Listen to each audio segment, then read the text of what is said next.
Kannur Muzhappilangad BJP പ്രവർത്തകൻ സൂരജിനെ കൊലപ്പെടുത്തിയ കേസിൽ 8 CPM പ്രവർത്തകർക്ക് ജീവപര്യന്തം ശിക്ഷ. കേസിലെ 11ാം പ്രതിയെ 3 വർഷം കഠിന തടവിനും വിധിച്ചു. തലശ്ശേരി ജില്ലാ സെഷൻസ് കോടതിയുടേതാണ് ഉത്തരവ്. കൊലപാതകം നടന്ന 19 വർഷത്തിനു ശേഷമാണ് കേസിൽ തലശ്ശേരി കോടതി വിധി പറഞ്ഞത്. TP വധക്കേസ് പ്രതി TK രജീഷ്, മുഖ്യമന്ത്രിയുടെ പ്രസ് സെക്രട്ടറി PM മനോജിന്റെ സഹോദരൻ മനോരാജ്, CPM പ്രവർത്തകരായ NV യോഗേഷ്, K ഷംജിത്ത്, സജീവൻ ഉൾപ്പെടെ കൃത്യത്തിൽ നേരിട്ട് പങ്കെടുത്ത 5 പേർ. ഗൂഢാലോചന കുറ്റം തെളിഞ്ഞ CPM മുൻ ലോക്കൽ സെക്രട്ടറി പ്രഭാകരൻ ഉൾപ്പെടെ മറ്റ് 3 പ്രതികൾ. ആകെ 8 പേർക്കാണ് ജീവപര്യന്തം.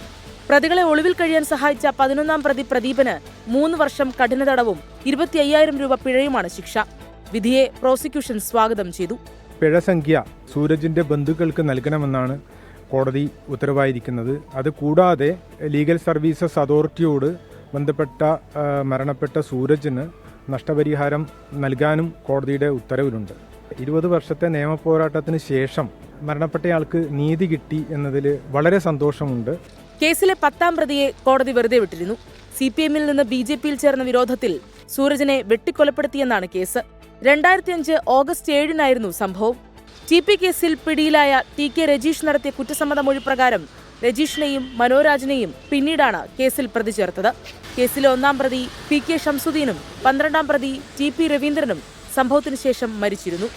24 കണ്ണൂർ.